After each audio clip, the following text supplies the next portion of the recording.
Racing just is started with Princess Cat first to show quickness at the start.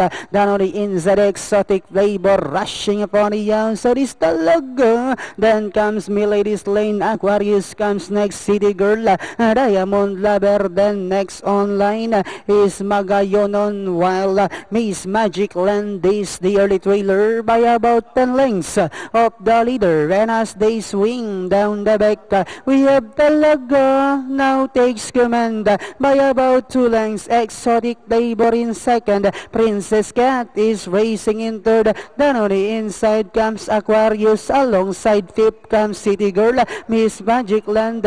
Then moving up on the outside is Milady's Lane, Diamond Lover, while Magayonon now racing in less. Inside at 3 octavo, we have Exotic Labor, Talaga, City Girl. Moving up on the outside, down on the inside, Princess Cat, Milady's Lane. Then here comes Miss Magic Land together with Diamond Lover on the outside, and they are now entering the home stretch.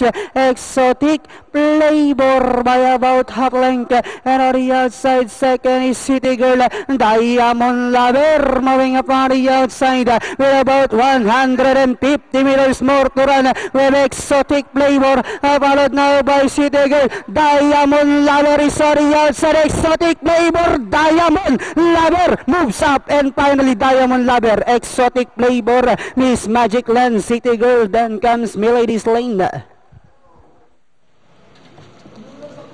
So it was 41672.